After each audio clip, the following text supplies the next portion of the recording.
Neste estudo, vamos constatar algo impressionante. O noivado de Jesus com sua igreja ocorreu exatamente em sua primeira vinda à Terra, há cerca de 2000 anos atrás, nos mesmos e exatos moldes de um noivado judaico.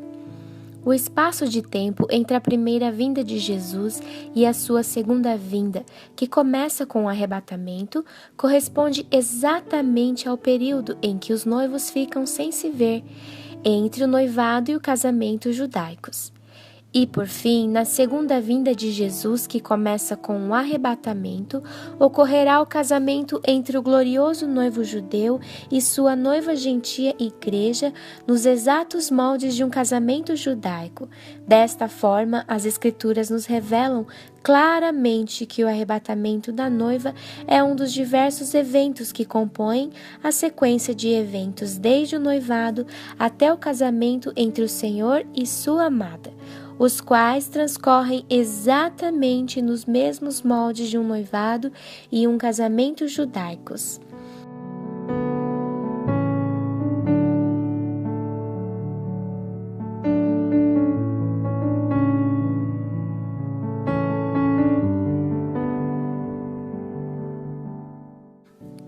O segredo é revelado. Na primeira vinda de Jesus celebrou-se o noivado, na segunda vinda do Senhor será celebrado o casamento.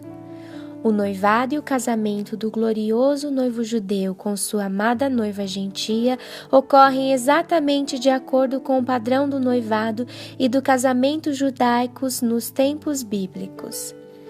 O arrebatamento da noiva é o evento que demarca o fim do noivado e dá início ao casamento propriamente dito. Ponto 1. O segredo revelado. A primeira vinda de Jesus teve como objetivo a celebração do noivado entre o glorioso rei judeu e sua amada igreja, tudo nos rigorosos moldes de um noivado judaico. A primeira evidência. O rapaz judeu escolhe uma moça com quem pretende se casar. Em Israel, desde os tempos bíblicos, a iniciativa para o casamento sempre foi do rapaz que, ao se afeiçoar de uma moça, a escolhia para ser sua noiva e posteriormente sua esposa. Na primeira vinda de Jesus, o Rei dos Reis, se afeiçoou de sua futura noiva, a Igreja, e a escolheu para com ela se casar. Não me escolhestes vós a mim, mas eu vos escolhi a vós. João 15,16. A segunda evidência, o contrato preparado pelo rapaz pretendente. Para demonstrar seu desejo de se casar com uma moça em Israel, o rapaz judeu preparava um contrato ou testamento para apresentar a moça e a sua família na casa dela. Neste contrato, o pretendente apresentava sua disposição de assumir a moça como esposa e descrevia os termos sob os quais ele pretendia se casar. Na primeira vinda, Jesus veio à terra à casa de sua futura noiva em sua primeira vinda. O Senhor trouxe consigo um contrato, pacto ou aliança, o qual é chamado de Nova Aliança ou Novo Testamento. Este cálice é o Novo Testamento no meu sangue. Lucas 22:20. A terceira evidência. A principal parte do contrato trata do bem de alto valor que o rapaz oferece como preço pela futura noiva. A principal parte do contrato consistia no preço da noiva, ou seja, o valor que o rapaz estava disposto a pagar para se casar com ela. O pagamento deveria ser feito à família da moça em troca de sua permissão. Este preço da noiva costumava ser bem alto e mostrava quão valiosa era a moça para o rapaz. O rapaz ia à casa da moça com o contrato e com um bem de alto valor a ser dado pela moça. Na primeira vinda, Jesus veio à terra e apresentou à sua futura noiva o bem de alto valor que daria por ela. Este bem de alto valor foi anunciado à sua futura noiva por ocasião de sua última ceia. E tomando o pão e havendo dado graças, partiu e deu-lhe, dizendo: Isto é o meu corpo que por vós é dado. Fazei isto em memória de mim. Lucas 22:19. Sim, o corpo do Senhor foi oferecido como bem de alto valor a ser dado pela sua futura noiva, a Igreja. O apóstolo Paulo também sabia deste mistério, porque fostes comprados por bom preço. 1 Coríntios 6:20a. Quarta evidência. O rapaz então oferece um cálice de vinho e a futura noiva o bebe como sinal de que aceitou o noivado. Na sequência, o rapaz enchia um cálice com vinho novo, fruto da vide, e dava à moça. Se ela bebesse o vinho, então estava respondendo, através deste ato, que havia aceitado a proposta. A partir de então, o rapaz e a moça passavam a ser considerados noivos. Na primeira vinda, Jesus ofereceu à sua amada, representada pelos apóstolos, o cálice com vinho. Ao bebê-lo, sua amada selou a nova aliança entre os noivos, o glorioso rei judeu e a sua amada igreja gentia. E tomando o cálice e dando graças, deu-lhe dizendo: bebei dele todos, porque isto é o meu sangue, o sangue da nova aliança que é derramado por muitos para a remissão dos pecados. Mateus 26, 27-28. Sim, a noiva bebe do cálice e então a nova aliança é selada entre os dois noivos, tendo sido também assegurado à noiva que seus pecados ou dívidas seriam reemidos pelo santo noivo como parte do contrato da nova aliança.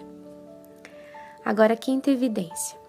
O rapaz então oferece à sua noiva um presente de altíssimo valor para que ela possa se lembrar dele durante o período do noivado. Em seguida, o rapaz judeu dava à noiva um presente de altíssimo valor para celebrar o noivado e para que ela possa se lembrar dele durante o longo período de noivado. Na primeira vinda, o glorioso noivo Jesus deu à sua noiva um excelentíssimo presente momentos antes de se afastar dela para o período de noivado. João 20, 22-23. E havendo dito isto, assoprou sobre eles e disse-lhes: recebei o Espírito Santo. Aqueles a quem perdoardes os pecados lhes serão perdoados, ou melhor, lhes são perdoados, e aqueles a quem os retiverdes lhes são retidos. Ao receber este presente de altíssimo valor, que é o Espírito Santo, a noiva lembrará do Senhor durante todo o período de noivado. A sexta evidência. Após dar este presente de altíssimo valor, o noivo se despede da noiva, pois nos tempos bíblicos, noivo e noiva não se veem durante todo o tempo de noivado em Israel. O noivado em Israel era um compromisso de cunho legal, como um casamento. A única diferença era que no noivado, cuja duração variava de 1 a 3 anos, a noiva e o noivo ficavam separados, sem se verem um ao outro. Neste período, estando um longe do outro, cada um se dedicava à preparação com vistas ao futuro casamento. Assim sendo, após presentear sua noiva, o noivo se despedia dela para o período do noivado. Na primeira vinda, o noivo Jesus também, após presentear sua noiva, assoprando sobre ela o Espírito Santo, se despediu de sua amada, subindo à casa de seu pai. Eis que sobre vós envio a promessa de meu Pai. Ficai, porém, na cidade de Jerusalém, até que do alto sejais revestidos de poder. E levou-os fora até Betânia, e levantando as suas mãos os abençoou. E aconteceu que, abençoando-os, ele se apartou deles e foi elevado ao céu. E adorando-o eles, tornaram com grande júbilo para Jerusalém. Lucas 24, 49-52. 2. O segredo revelado. O período entre a primeira e segunda vinda de Jesus corresponde ao tempo do noivado entre o glorioso rei judeu e sua amada igreja, tempo este em que os noivos não se veem, tudo nos rigorosos moldes de um noivado judaico. Sétima evidência. No tempo do noivado, noivo e noiva não se verão, até o retorno do noivo à casa da noiva, depois de um longo tempo. Após a despedida do noivo, ele e a noiva não se verão mais por um longo tempo. É o tempo do noivado, de 1 a 3 anos. Ao final desse período, o noivo retornará à casa da noiva. No período entre as duas vindas, a amada noiva do Senhor, a igreja, já não vê seu noivo por um longo tempo, cerca de 2000 anos. É o tempo do noivado, perfeito. Ocorre que o noivo voltará à casa de sua noiva em muito breve. E quando dizia isto, vendo-o eles, foi elevado às alturas e uma nuvem o recebeu, ocultando-o a seus olhos. E estando com os olhos fitos no céu, enquanto ele subia, eis que junto dele se puseram 2 homens vestidos de branco, os quais lhes disseram: Homens galileus, por que estáis olhando para o céu? Esse Jesus que dentre vós foi recebido em cima no céu, há de vir assim como para o céu o vistes ir. Atos 1, versículo 9 a 11. Oitava evidência. Logo depois da despedida do noivo para o tempo do noivado, a noiva participa do mikvah, o batismo purificador. Após a despedida do noivo, a noiva participa da cerimônia da mikvah, palavra que é traduzida por batismo, ocasião em que a noiva toma um banho purificador. Até os dias atuais, de acordo com as regras do noivado, nenhuma noiva pode se casar sem ter participado da mikvah. No período entre as duas vindas, após a despedida do glorioso noivo judeu, a noiva do Senhor é purificada pela mikvah prometida pelo Senhor. E estando com eles, determinou-lhes que não se ausentasse de Jerusalém, mas que esperassem a promessa do Pai, que, disse ele, de mim ouvistes. Porque, na verdade, João batizou com água, mas vós sereis batizados com o Espírito Santo não muito depois destes dias. Atos 1, 4 a 5. A amada noiva, para se habilitar para o futuro casamento, precisava receber a mikvah, ou seja, o batismo com o Espírito Santo. Não se tratava do batismo de João, a mikvah com água, pois esta ocorreu enquanto o noivo ainda estava com a noiva em sua primeira vinda. A mikvah realizada especificamente após a despedida do noivo é a mikvah com o Espírito Santo, fato este que efetivamente ocorreu pouco tempo depois da despedida do santo noivo, conforme ele mesmo afirmou, não muito tempo depois daqueles dias. Atos 1, 5b. Eis a mikvah da noiva do Senhor. E cumprindo-se o dia de Pentecostes, estavam todos concordemente no mesmo lugar. E de repente veio do céu um som como de um vento veemente e impetuoso, e encheu toda a casa em que estavam assentados. E foram vistas por eles línguas repartidas como que de fogo, as quais pousaram sobre cada um deles. E todos foram cheios do Espírito Santo e começaram a falar noutras línguas, conforme o Espírito Santo lhes concedia que falassem. Atos 2, 1 a 5. Nona evidência. Durante o tempo do noivado, o noivo se dedica a edificar a câmara nupcial junto à casa de seu pai. Uma das principais finalidades do tempo do noivado reside na necessidade de o noivo construir uma câmara nupcial para ele e sua noiva, junto à casa do pai dele. No período entre as duas vindas, o glorioso noivo se dedica à preparação da câmara nupcial junto à casa do pai. O noivo avisou a sua noiva que precisaria ir à casa de seu pai, onde prepararia lugar para recebê-la. Na casa de meu pai há muitas moradas. Se não fosse assim, eu vô-lo teria dito: vou preparar-vos lugar. João 14:2. Neste texto, o Senhor Jesus deixa claro que o tempo do seu noivado com a igreja será dedicado por ele à preparação do lugar para os dois, noivo e noiva, ou seja, para a construção da câmara nupcial celestial junto à casa do Pai. 10ª evidência. O noivo só pode voltar para buscar sua noiva com o consentimento do pai dele.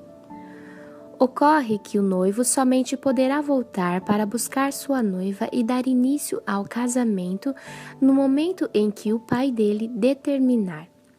No período entre as duas vindas, o noivo aguarda o consentimento do pai para que venha buscar sua noiva. O noivo Jesus revelou que, quanto ao momento de sua volta para buscar sua noiva, somente seu pai sabe. Mas daquele dia e hora ninguém sabe, nem os anjos que estão no céu, nem o Filho, senão o Pai. Marcos 13:32. Tudo nos perfeitos moldes de um noivado judaico. 11ª evidência. A noiva, enquanto espera pelo noivo, se prepara e se consagra para ele, mantendo acesas suas lâmpadas. Enquanto o noivo prepara a câmara nupcial, a noiva, à distância, se consagra para ele. Anda de tal forma que todos sabem que está comprometida. Compra produtos de alto valor para impressioná-lo no grande dia. Ela não sabe quando seu noivo virá buscá-la, devendo então estar sempre pronta para o grande encontro. Como era costume dos noivos virem buscar suas noivas no meio da noite para roubá-las, a noiva precisava ter sua lâmpada e pertences sempre prontos. A noiva e suas damas de honra ficavam à espera, mantendo todas suas lâmpadas acesas e preparadas para a chegada do noivo. No período entre as duas vindas, a noiva se consagra à espera do noivo, afinal, ela é exclusiva de seu amado. O noivo profetizou que, por ocasião de sua volta, sua amada noiva prudente estará preparada com as lâmpadas acesas para o encontro com o seu amado. Então, o reino do céu será semelhante a 10 virgens que, tomando as suas lâmpadas, saíram ao encontro do esposo. Mas as prudentes levaram azeite em suas vasilhas, com as suas lâmpadas. Mas, à meia-noite, ouviu-se um clamor: aí vem o esposo, sai-lhe ao encontro! Então todas aquelas virgens se levantaram e prepararam as suas lâmpadas. E, tendo elas ido comprá-lo, chegou o esposo. E as que estavam preparadas entraram com ele para as bodas, e fechou-se a porta. Mateus 25:1, 4, 6 a 7 e o 10. 12ª evidência. Construída a câmara nupcial, o noivo se prepara para voltar à casa da noiva. Depois de construir a câmara nupcial junto à casa de seu pai, o noivo se prepara para voltar à casa da noiva a fim de dar início à celebração do casamento. No período entre as duas vindas, quando já tiver preparado a câmara nupcial junto da casa do Pai Celestial, o noivo se preparará para voltar à casa de sua amada noiva. E quando eu for e vos preparar lugar, virei outra vez e vos levarei para mim mesmo, para que onde eu estiver, estejais vós também. João 14:3. Neste texto, o Senhor confirma que, preparando o lugar, que é a câmara nupcial, ele voltará para buscar sua noiva, tudo nos perfeitos moldes de um noivado judaico. 3º ponto. O segredo revelado. A segunda vinda de Jesus terá como objetivo a celebração do casamento entre o glorioso rei judeu e sua amada igreja, tudo nos rigorosos moldes de um casamento judaico. 13ª evidência. O noivo vem buscar sua noiva em noite de lua nova. De acordo com a tradição do casamento judaico, o noivo vem buscar sua noiva em uma noite de lua nova, pois é a noite mais escura do mês. Daí a necessidade de a noiva ter sua lâmpada sempre acesa para que possa estar preparada para a chegada de seu noivo em uma noite de densa escuridão. Na segunda vinda, o glorioso noivo Jesus virá buscar sua amada igreja na noite de lua nova. Isto ficou plenamente revelado pelo apóstolo Paulo e pelo próprio Senhor. Paulo nos disse um mistério, um segredo, sobre o momento do arrebatamento da igreja do Senhor. Eis aqui vos digo um mistério. Na verdade, nem todos dormiremos ou morreremos, mas todos seremos transformados no momento, num abrir e fechar de olhos ante a última trombeta, porque a trombeta soará e os mortos ressuscitarão incorruptíveis e nós seremos transformados. 1 Coríntios 15, 51 a 52. De acordo com a Escritura, a última trombeta soará e os mortos ressuscitarão incorruptíveis e nós seremos transformados, ou seja, a última trombeta soará e ocorrerá o arrebatamento da igreja. E quando é tocada a última trombeta? De acordo com a tradição judaica, lembremos-nos que o apóstolo Paulo era judeu e profundo conhecedor das tradições judaicas. A última trombeta se refere à última trombeta tocada anualmente na Festa das Trombetas, festa esta celebrada por 2 dias, a partir do aparecimento da lua nova em Jerusalém. Nas Escrituras Sagradas, em Levítico capítulo 23, o Senhor criou 7 festas, as quais chamou de minhas santas solenidades, a saber, Páscoa judaica, Pechá, pães, asmos, primícias, Abicurim, Pentecostes, Shavuot, trombetas, Yom Teruá, expiação ou perdão, Yom Kippur, e tabernáculos, Sukkot. Há 3 trombetas especiais. A primeira trombeta é tocada na festa do Pentecostes, Shavuot. A grande trombeta é tocada no dia do perdão, Yom Kippur. A última trombeta, que é a última trombeta tocada na festa das trombetas, Yom Teruá.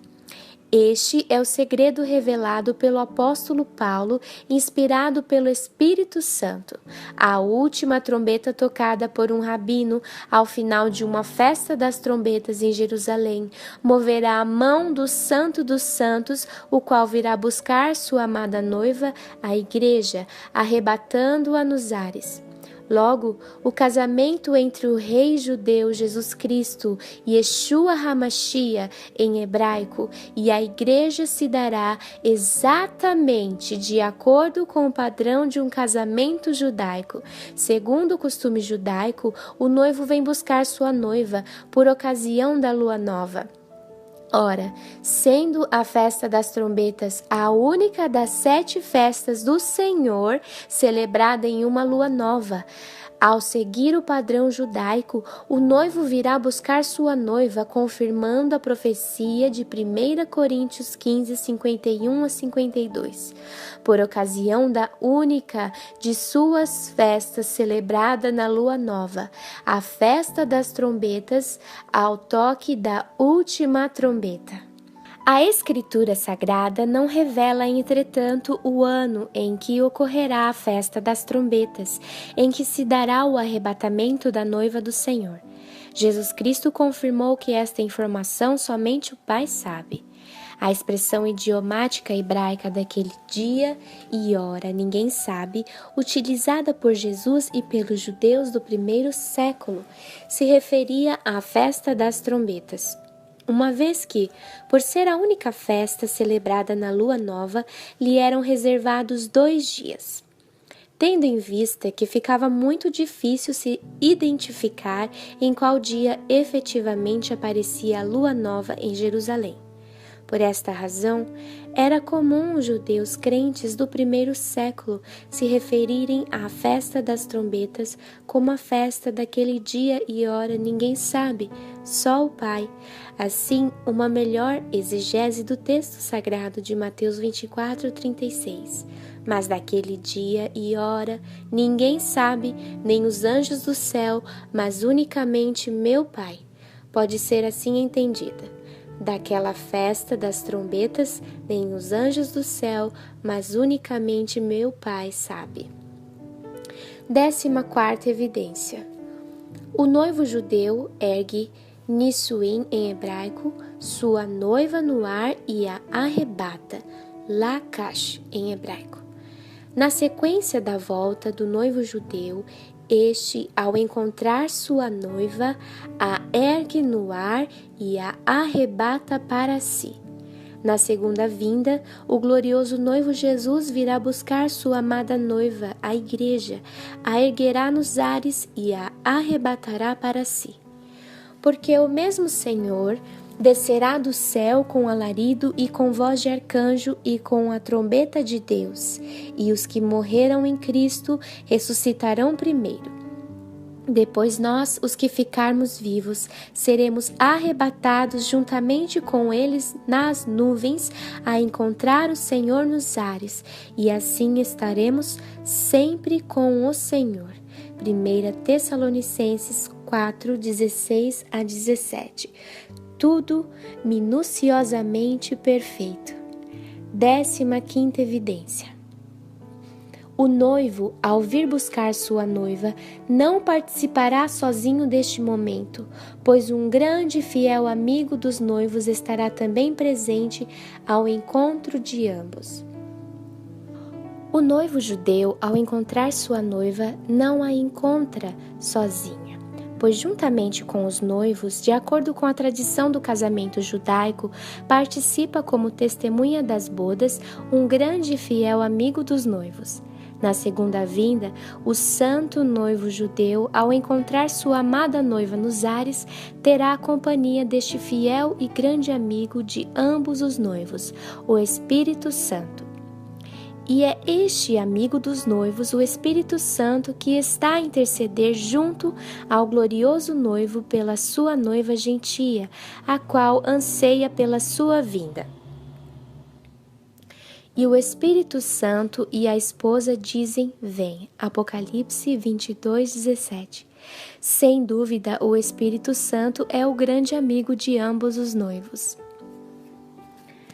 16ª evidência. O amigo que participa do encontro dos noivos será testemunha do casamento. O amigo participa do encontro dos noivos e os acompanha-os até a entrada da câmara nupcial construída pelo noivo na casa do pai dele.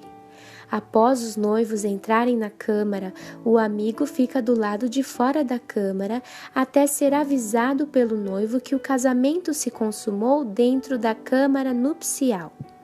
Neste momento, o fiel amigo dá testemunho diante dos convidados que o casamento se consumou dentro da câmara nupcial e é dado início aos 7 dias de celebração das bodas.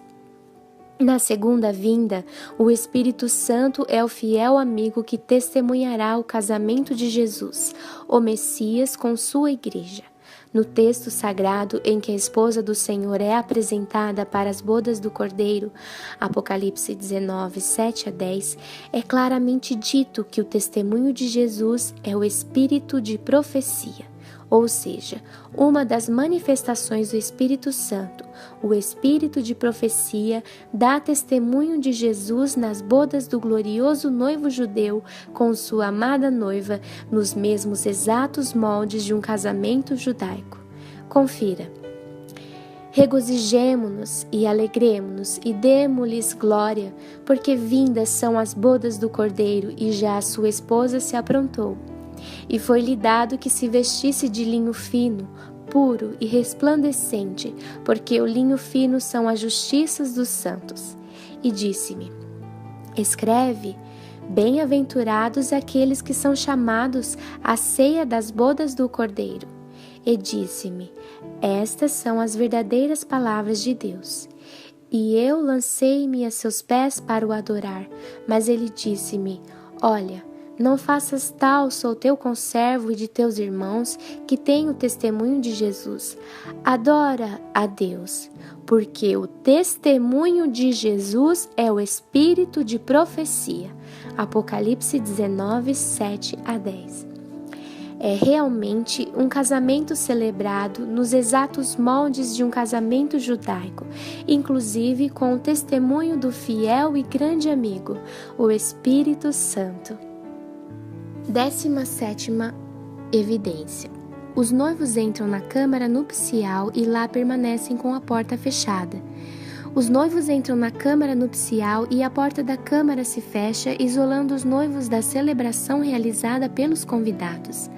Na segunda vinda, quando o santo noivo entrar na câmara celestial com sua amada noiva, a porta da câmara se fechará. Observe. E tendo elas ido comprá-lo, chegou o esposo e as que estavam preparadas entraram com ele para as bodas e fechou-se a porta. Mateus 25:10.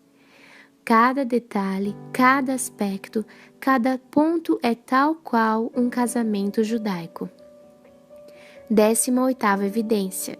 Enquanto os noivos permanecem na câmara nupcial, os convidados festejam as bodas na casa do pai do noivo. Enquanto os noivos permanecem na câmara nupcial a portas fechadas, as bodas são celebradas pelos convidados na casa do pai do noivo. Na segunda vinda, os convidados do Pai estarão em sua casa, enquanto Jesus, o Filho de Deus Pai, estiver em núpcias com sua amada na câmara celestial. Confira. Então Jesus, tomando a palavra, tornou a falar-lhes em parábolas, dizendo: O reino dos céus é semelhante a um certo rei que celebrou as bodas de seu filho, e enviou os seus servos a chamar os convidados para as bodas. Mateus 22, 1-3. Sim, o rei do reino dos céus é o Pai que chamou os convidados para a sua casa celestial, a fim de celebrarem as bodas de seu Filho Jesus Cristo. 19ª evidência. Os noivos permanecem na câmara nupcial por 7 dias na chamada Semana da Noiva. Os noivos coabitam à porta fechada por 7 dias, na chamada Semana da Noiva, conforme a tradição judaica, vide Juízes 14:12. Ao final dos 7 dias, o par já sai da câmara, não mais como noivos, mas como casados, pois o casamento entre os dois se consumou no interior da câmara, e isto foi efetivamente testemunhado perante os convidados pelo fiel e grande amigo dos noivos. Na segunda vinda, o glorioso noivo coabitará com sua amada igreja por 1 semana de anos, logo após o arrebatamento da noiva.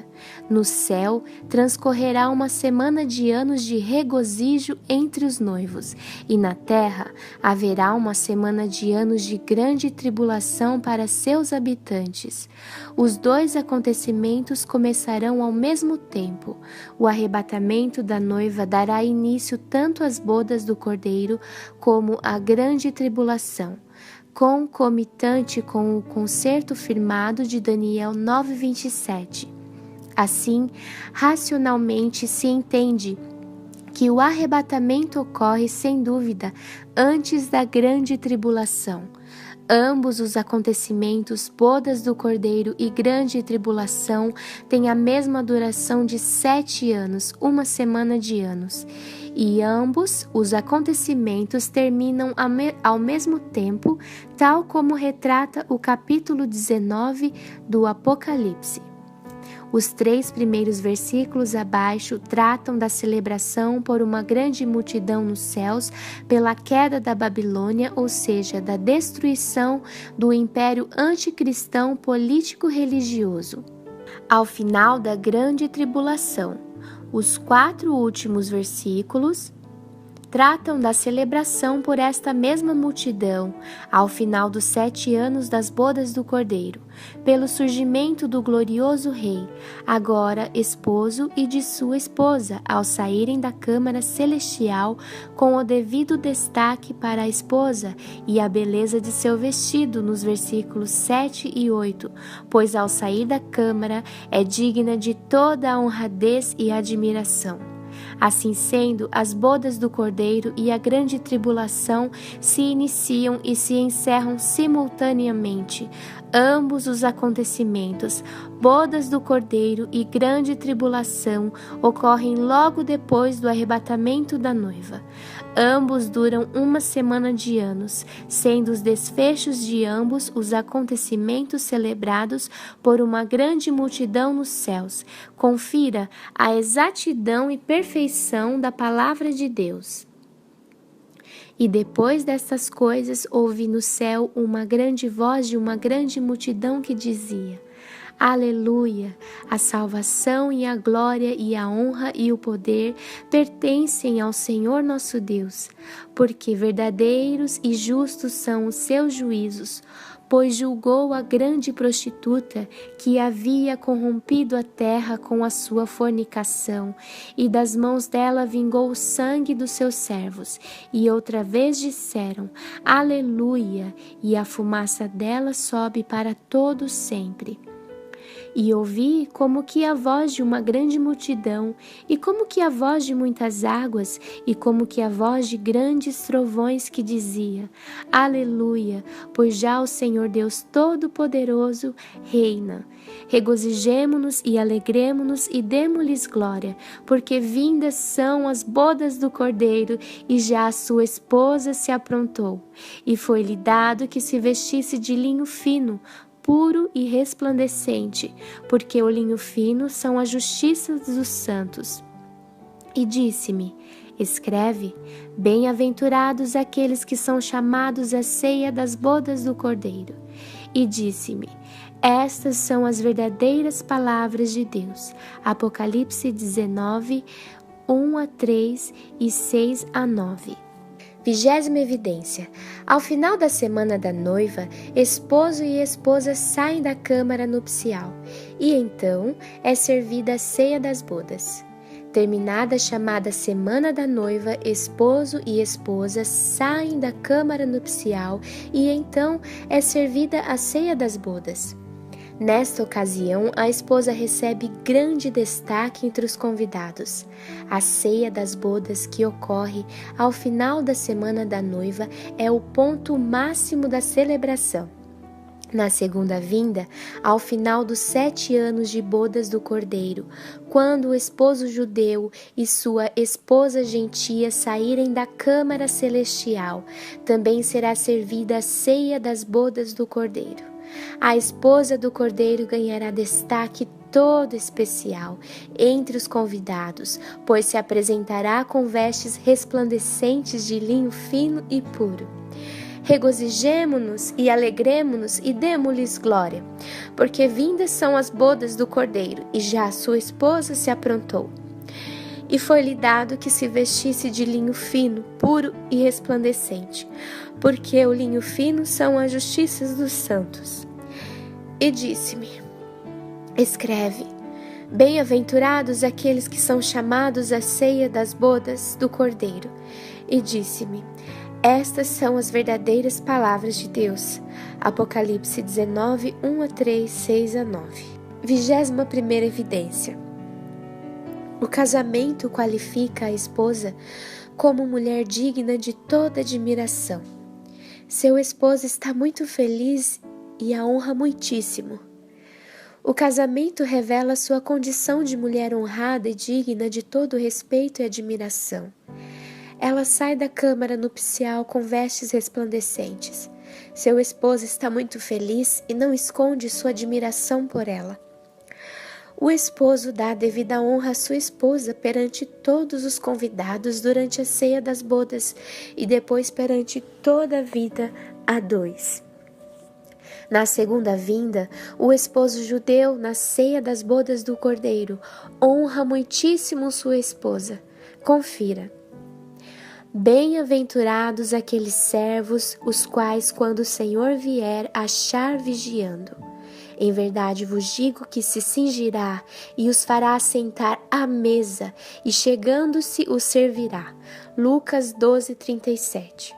No texto acima é dito que o Senhor, o esposo judeu, fará com que sua esposa, composta de servos vigilantes que serão arrebatados, se assente à mesa da ceia das bodas do Cordeiro, e ele próprio, o esposo, se cingirá ou se arrumará e servirá sua própria esposa à mesa, demonstrando a grande honra e admiração que o Cordeiro nutre pela sua amada esposa.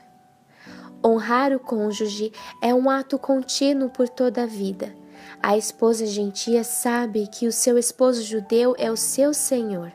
Por sua vez, o esposo judeu, o grande rei, honrará sua esposa de tal forma que concederá a ela que venha a assentar-se junto dele em seu trono de glória. Ao que vencer, lhe concederei que se assente comigo no meu trono. Apocalipse 3:21. O amor do glorioso esposo, o grande rei pela sua esposa, chegará a tal ponto que ele, o Filho de Deus, dará uma prova de amor inimaginável. Concederá que sua esposa seja alvo de adoração, ou seja, ele compartilhará de sua glória divina com ela, para que todos saibam o quanto ele a ama. Veja como ele se dirige à sua esposa neste texto do Apocalipse. Eis que eu farei que venham e adorem prostrados a teus pés e saibam que eu te amo. Apocalipse 3:9. Isto é simplesmente muitíssimo maravilhoso. Glórias a Jesus, o Messias judeu e esposo da igreja. Ele é realmente formidável. Amados, neste estudo verificamos que a primeira vinda do Senhor, há cerca de 2000 anos atrás, teve como objetivo a celebração do noivado do grande rei judeu com sua eleita amada gentia. Da mesma forma, a segunda vinda do Senhor terá como objetivo dar continuação a esta linda história de amor com a celebração do casamento entre o Senhor Jesus e sua amada noiva. Com a segunda vinda do Senhor, o noivado se transformará em casamento. Desta forma, tudo, noivado e casamento, foi e será realizado em obediência aos exatos moldes de um noivado e casamento judaicos. Pois afinal, o noivo é o próprio grande rei judeu Jesus Cristo, Yeshua HaMashiach. Com este estudo, verificamos qual a verdadeira essência das Sagradas Escrituras, para que se possa ter o conhecimento da palavra profética em toda a sua plenitude. Necessário é que se tenha a real compreensão da revelação que reside no fato de o noivado e o casamento de Jesus com a igreja seguirem os exatos moldes de um noivado e casamento judaicos. O arrebatamento é o próximo evento no plano profético, pois é exatamente o arrebatamento da noiva que demarca o fim no tempo do noivado, tempo este que já dura cerca de 2000 anos, e o início do tempo do casamento.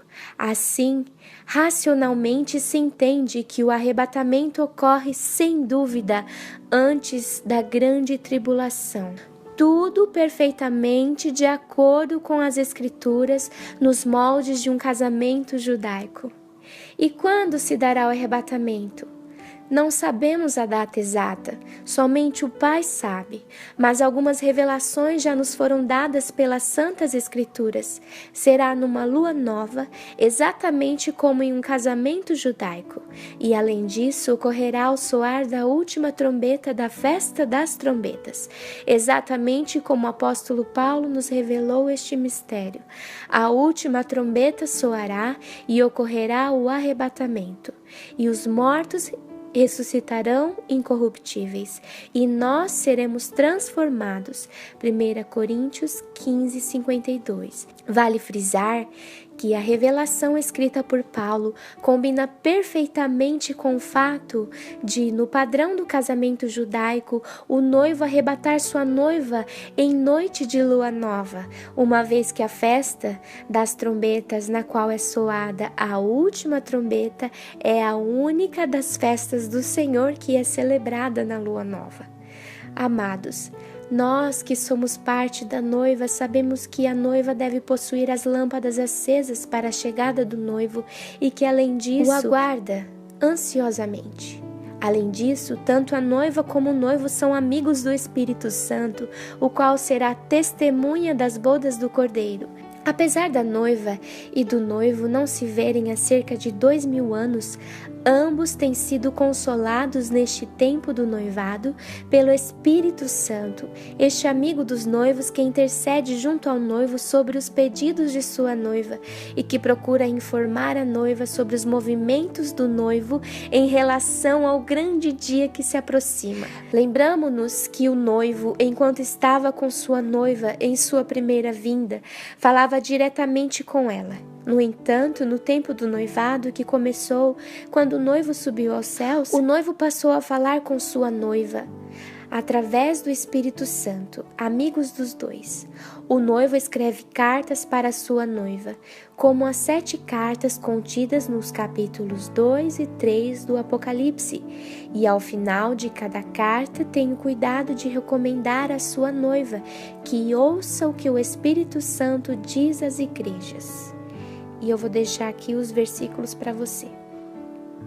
É realmente maravilhoso como Jesus cumpre fielmente nas Escrituras Sagradas o padrão do noivado judaico, se comunicando com sua noiva no tempo do noivado através do amigo dos noivos, o Espírito Santo. Por fim, há algo especial que gostaria de compartilhar com os amados. É sobre uma grande e tremenda verdade que pode ainda não ter sido percebida pelos irmãos, a qual, entretanto, fará toda a diferença, momentos antes do arrebatamento da noiva. Este amigo dos noivos, o Espírito Santo, o qual testemunhará tanto o arrebatamento da noiva como o encontro dos noivos, de acordo com o padrão do casamento judaico, terá de ser necessariamente informado pelo noivo com alguma antecedência sobre qual o dia em que ele, o noivo, irá buscar sua noiva, de acordo com o consentimento que o noivo tenha recebido de seu pai. Afinal, este amigo terá de estar presente no momento do arrebatamento para testemunhá-lo. Logo, este amigo dos noivos, o Espírito Santo da verdade, quando souber do noivo sobre o grande dia do arrebatamento, ainda que não revele o dia exato para a noiva, poderá certamente, como amigo, indicar a ela, através das Escrituras, que o grande dia está muitíssimo próximo. Amados, não será isto o que tem ocorrido nestes últimos anos, nesses últimos meses, nesses últimos dias, através destes últimos estudos? Eu creio que sim.